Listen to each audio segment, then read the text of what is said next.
44 years in prison. True story. So when I say I'm happy to be here, oh, I mean it. Straight up. I also want to say before I get into this thing, man, I'm here every single day going live, answering questions about prison, mental health, addiction, thing that pertains to the things that impact us in life, my people. I have been impacted by all three. This is a place where it's real, candid, transparent, and true conversation. You understand me? It's about support. It's about positivity. It's about community because this is more than conversation, man. This is a free show. And as always, thank y'all for supporting me everywhere that y'all are supporting me, man. I really appreciate that. Thank y'all for really pushing the content, interacting, engaging, and understanding the message of what I'm trying to do. I'm trying to be a voice for those that are incarcerated because many of us, I appreciate that, South. Many of us have loved ones that are incarcerated. Many of us have been incarcerated. You understand what I'm saying? And a lot of us have things that we want to say that we want our loved ones to understand, especially in these moments, this season right here. A lot of us don't necessarily know how to get that message out there. That does not mean that you're weak. That does not mean that you don't know how to talk. None of that. That means that you are human and you a very real experience. And even myself had to take some time to heal and process and go through the trauma in order to get where I'm at today. It's a process. It's an ongoing process. And one thing that I continue to say, and I appreciate everybody liking the live right now, sharing it out there. If you got somebody that's been impacted by incarceration anyway, make sure you share that, man. Because it's really important that I let people know, man. Sometimes you see people on the internet, and I got over 800,000 followers, over 800,000 everywhere, right? And I don't say that in a bragging way. I'm just saying I understand the responsibility of having a platform, and sometimes people get on the internet and they try to pass themselves off as perfection. They try to get up here and paint some picture that ain't true, and it's not real, and it's not fair to the people that's supporting the message when you think about it, right? But what I want to say is, not talking about nobody else, this is real. This is real conversation. Even when I do content, even when I'm trying to make people laugh, why? Because we educate in different ways, we learn in different ways. You know what I'm saying? I appreciate that, Sura. Everybody that's hopping on right now, I appreciate the love, man. But let me tell you something, what I really want to get into. I had to say thank you. I had to give you the base. And hopefully you're sticking around, liking, subscribing, all that good stuff that I need y'all to do. Understand me? But let me tell y'all something really quick, man. I was thinking about something today. It was prison discipline. Prison discipline. Prison discipline is different, man.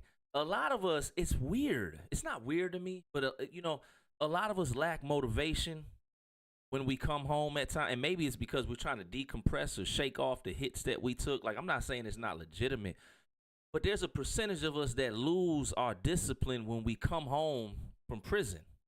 You understand what I'm saying? Boom. And when you think about it, in prison, man, that's some of the most disciplined people you ever met in my life. Like, I myself, including all my like, we got up every morning, we programmed, we made sure we were up, boots on, working out on the yard, making sure we were doing this, that, checking off the boxes on the list. All of these things, right? Making sure we was hitting all the spots that could be hit in prison.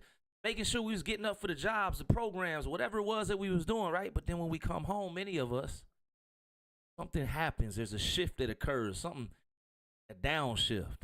And I got a theory, and I think it is after you've gone through X amount of time of prison, sometimes just being free is good enough. I get that because when I first came home, just being free was good enough, man. I came home after 17 years.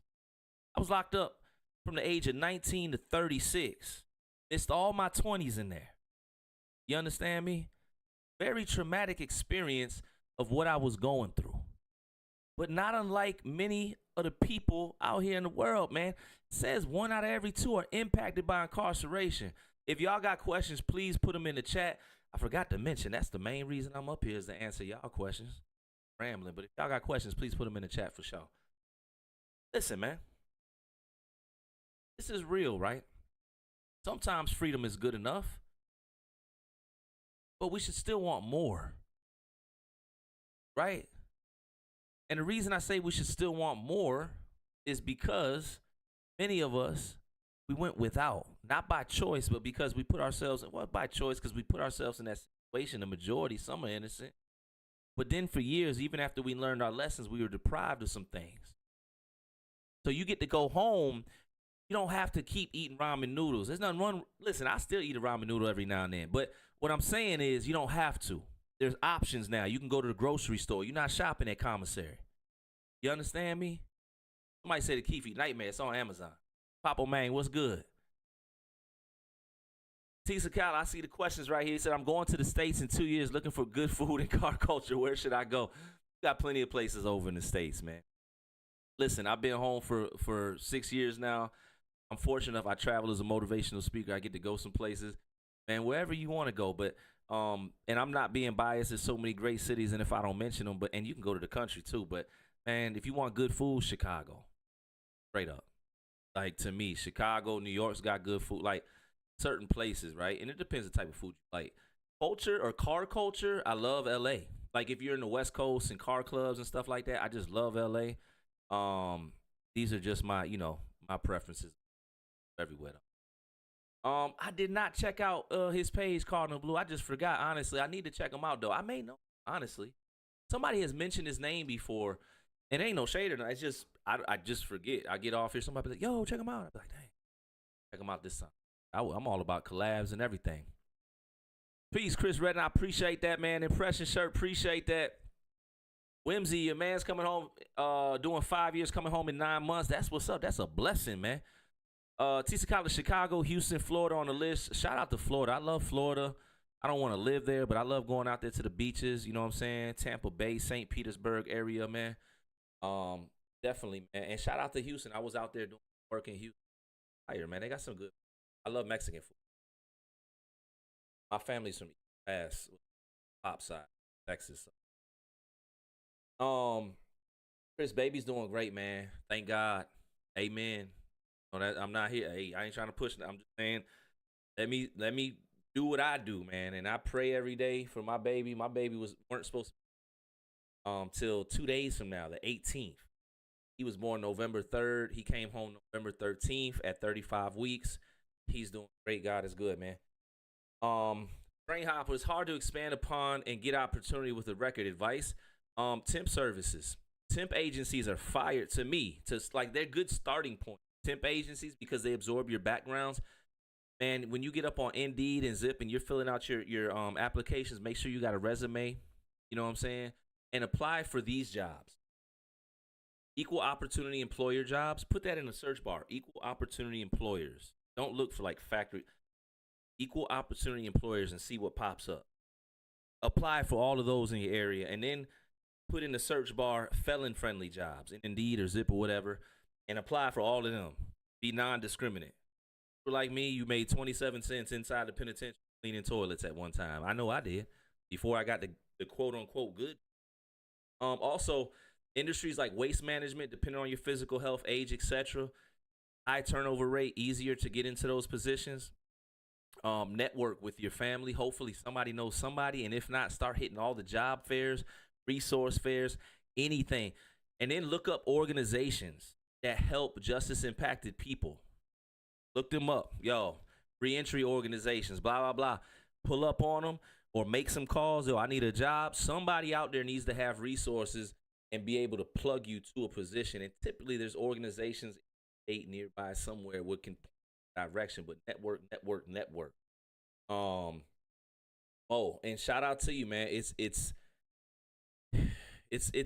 hard at times. Like, I'm not gonna sit here, oh, you get a job.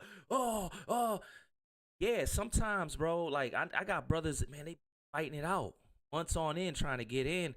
And the first job they could get is Burger King. Shout out to Burger King. As far as I'm concerned, nothing is wrong with that as long as you hit that clock, keep the probation officer off you, and make something until you find something better. So I get it, but keep fighting forward, keep pushing forward, man. Somebody said where I live. That's a wild question. That's a wild question. Yo, I live in Georgia, though. I don't mind that, telling you that. It's pretty public, but you know what I'm saying? Where do you? I DM'd you my question. It was long. The type got you, man. Houston traffic is wild. LA is super, super big, bro. LA is gigantic. But shout out to LA. I like the few cultures, man. My father Mexican, black. Out there in LA, I got love for everybody. But I'm just saying, as far as culture and I like the fusion, I love it out there. And I work out there. Shout out to Believe Detox Center, man. That's the recovery center I work with, and anybody that needs assistance, support in recovery, hit me. I already know out here working.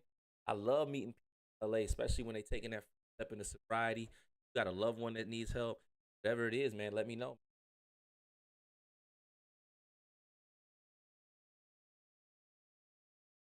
Thank you, Chris. Appreciate that. What's good, Tyrone? Somebody said random, but if you don't asking what's your nationality, I am black and Mexican. God is good. You already know, Papo, man. And shout out to you, Tyrone. I'm glad you home, man. Seth, what's good, man? Seth, be in the building. If I ain't shot you out, what's good? What's happening, man? I'm glad that everybody just came home, man. Shout out to y'all. If you just came home, you came home, yo, put your release date in the chat, man. If you got a loved one that's still behind the wall, if you want to put something green in the chat just so we know what's good, let them know we're there. We a community, man. We're here to support. You never know. Shout out to the people that be connecting in the chat, too. That's why I say that. Brothers going to Huntsville with not so great charges. The way he won't be targeted. I can't speak on that. I did my time in VA. Each state is different. My stepfather did time, Beto Unit, Huntsville in Texas. But he's been home for some years. He actually passed away not too long ago. And he had been down for 33, and things shift. So I can't tell you, man. Prayers, try to be proactive if a situation like that may occur. Try to talk to counselors, etc., and try to advocate for your loved one if you think there's a specific issue that might occur during their incarceration. It's better to be proactive than reactive. Remember that. Shout out to the family members that are out there advocating for their loved ones. I appreciate loving the lives, liking, sharing it. I need y'all to tap it up, all that good stuff.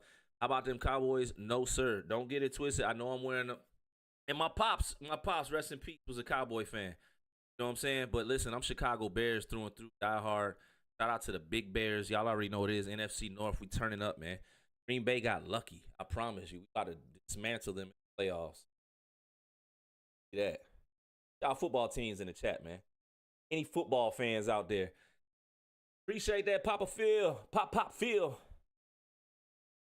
And that's what it's about, man. My hope and my prayer is just that one message gets to one person. That's it. If it gets to a whole bunch, that's what's up. That's love. That's love, because I'm able to help more than just one. If I can just get through to one. Shout out to everybody that messages me with the reports. Not because I want my ego stroked. Nah, because y'all are telling me, hey, bro, something you said. Like, that's the most realest motivation ever in the history of the planet Earth. I'm exhausted. I've been up since 3 in the morning, man. I get up early to change my son's diaper so my wife can sleep. But guess where I'm at right now? Because I seen the messages earlier, and them youngins talking about they getting up out the cars. They ain't going down. They going back to school. They doing all this. And the older heads, I'm not going back to prison. Man, got to keep going. You know what I'm saying? Want to get into recovery confessions? Man, hit me up, man. We might be able to do a conversation. I might be able to give you some good information that way. Free Trunk, I see you, man. Pop, I see you. I see them release dates. Somebody keeps saying, I'm about to go. Ooh, October 31st, I see you, man. 17 years. 17 years is a long time.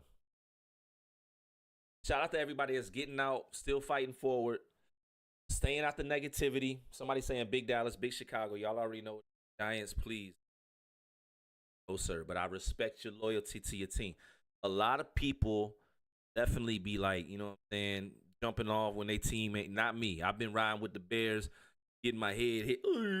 Inside, sports is super serious. Somebody just asked, can you tell a story of some time when you felt in danger? I'll tell you something.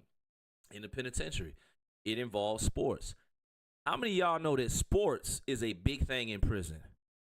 A big thing. And depending on where you're at, not just the sports you watch on TV, the sports that get played on the yard or in the gym. Now, here's a crazy little story. I was on a level 2, y'all. Mind you, I did over 11 years on a level 4 twice and a level 3. I get to a level 2. You know what I'm saying? I see you, man. Y'all already know we got the bag right here. We got the yellow bag. Y'all already know. Boom. Listen, I'm on a level 2. Okay? They got a softball league. How many of y'all know softball is a big thing in prison? Now, it might be a state thing, but at least in VA, softball was a big thing in prison. Still is, to the best of my knowledge, but I don't know. Maybe things have shifted. I'd be talking to the brothers, yards be closed more often. Anyway, level 2, though, big thing. They got the regular rec league that everybody can sign up in for their dorm. Oh, that's fun. And then they got a money league. The money league is crazy because they got the coaches that's locked up like us. They pay to have a team. They put it in a pot, and whatever team wins gets the pot. And in order for you to get in the league, I can't remember. Yeah, I think you had to pay to get in the league or put a commissary, some items or whatever in it. But if you was nice enough, you ain't have to, because each coach got to automatically draft or recruit 2 like franchise players before they did the draft. This is a softball league in prison. You understand what I'm saying? Confessions know what I'm talking about. Hey, Bo, I see you, man.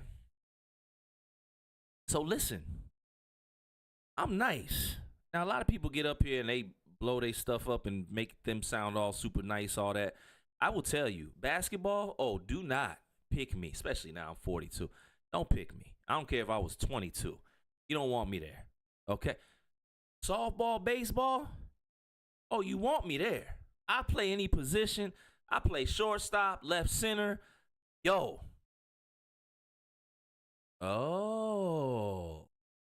Good to know, Big Worm. Good to know. Good to know, Big Worm. Take that. So now, right, I get asked to be on this team. I'm like, cool. The coach pays me and to be on his team. He like, yo, I'm going to throw you something. You ain't got to pay to get in here. We just need to win this thing. I'm not the nicest, but I'm one of the top. I'm decent. Cool. Now I ain't gonna lie though. I don't really like the coach that asked me to play, and then soon enough, another dude, an old timer that I didn't know this coach, he ended up getting a team himself, and he wanted to pay me a little bit more. And when I say that, I don't want to make it sound like it was a whole bunch of money. It was really only like $50 and $75 in commissary. It weren't that much, but it was something. And hey, he wanted to give me 25 more. I ain't gonna lie, I didn't have a pod job at the time or something on the compound, and I was like, yo, I got you. I'm gonna take your job or thing you offer me to play for your team. I'm gonna tell bruh I can't play for him. I go to tell him, I'm like, bruh, the league ain't started yet. I'm not gonna play on your joint. It's penitentiary softball though. Everything is serious. I might also need to tell you that he had been down for like 20 some years. Like one of them old timers that was respected type, you know what I'm saying? Got a little money, all that, from a city. And when I told him, I'm gonna talk about K-Flock too, Cam. When I told him, it was like, yo, no, you playing for this team? You tripping? I had took the commissary though, but I brought all the commissary back though. I was like, yo, you can have it all back. I got you. My problem. No, I got you, Worm, for sure. And when I bring him all the commissary back, he like, nah, you already took it out of my hands. That's yours. You playing for my team. You're not playing for that team. I'm like, no, you tripping. I'm going to play for that team. Yo, he sent dudes after me. Like, listen, bro. I ain't got no, listen, it is what it is. The league starts. There's some tension. We're not in the same buildings. Our team plays first. He sent, like, dudes from his team, his city, or what, he sends them to the field, bro, and they on some like real aggressive, like heckling me, like, yo, we gonna see you after. Like they trying to like, I don't know if they serious or try, but they gotta be serious. They yelling, yo, you done took all me money, da da da, which I didn't. I tried to give it back, but he didn't take it back. I still had it bagged up in the locker though, ready, because yo, I'm not. I just want to give you your stuff back. I ain't gonna lie, y'all. They got so turned up. The coach of the team that I was playing for told me to get off the field. When I got off the field, they was following me. On the rec yard, I had seen too many situations when dudes start to get followed. And out there, it's like 2 COs. We're on level 2, but they can't even. Matter of fact, I think there might have been 1 CO on the yard, if any, because it's a level 2. Ain't nobody out there for real. I think they only come out when they do door breaks or cell breaks, or excuse me, door breaks out the back of the buildings to let people in and off the yard. And I had that pressure on me. But anyway, I seen a CO walking down the boulevard, and I act like I had to ask him a question to get him up off me. As soon as they called cell break, I went up in that building. Sure did. And then I made sure my people knew what was on and went up. But that was just one time. That was really random. I got some more stories, but that reminded me on a level 2 over softball. Ready to take me out, man. It's serious. It's so weird. I want to speak on this before I go. This is about K-Flock, right? And somebody said, did I do time down south? I did time in VA. K-Flock, if y'all don't know, K-Flock, you already know Jay's got that book. K-Flock is a rapper that ended up recently just getting 30 years. That's what I want to say. To anybody, not old, not young, just anybody, you got to know when to let go. If you are on the streets and you're able to find a certain place of success, you got a responsibility to get up out the way. And not you just get up out the way. If you're going to stay connected to your people that's in the streets, you got to try to find a way to convince them or position them in a way, in a place where they're no longer in the streets either. Because you can't stay connected to foul, unrighteous, negative stuff and expect to be able to live like a king. It won't work like that. You'll have about 30 seconds of buzz, and then you may end up with 30 years. And I'm not saying that's good or bad, what happened to him, because I don't know the case and all that. I'm going to check it out a little bit later. I might do a whole reaction vid to it. But people have been sending me that. And, yo, all I can think about is another young man. Again, I don't know. But I'm just saying I see somebody that evidently had made it to a certain level. You know what I'm saying? But it seems like he didn't know when to let go. And never mind the fact we shouldn't even be in the streets in the first place. It's a trick. There's nothing out there but a short span of life, a trip to the box, or one in the ground. But so many times we see individuals be able to make it out of a certain environment, get their hands on some money, start establishing a brand, they're able to travel, see the world, but they got to go back to the hood. They can't let go. We got to get past that in 2026. And this is not just about the rappers. This is about me and you. Everyday Joe Schmo. Just us right now. We ain't talking about the people that's... I don't care how y'all see me, man. Somebody said, bro, you were influenced. I don't know nothing about none of that. I got to get up, go to work. I went this morning. I got to go back Thursday. I don't know. All I know is I'm striving to be successful. Y'all striving to be successful, right? Once you get to a place, man, is that as you start traveling that way, you need to stop hanging on to the past. You can't live in the future and be living in the past. You can't take hold of both. And you definitely cannot live in a blessing and a curse at the same time, man. That's what I got for y'all. I'm probably going to react to that. If there's anything y'all want to see me react to, period, because I'm starting to get this long form, let me know, man. Y'all tap me up. Let me know. Y'all already know what it is, man. Peace and love. Stay diligent, stay true, stay strategic. Get support if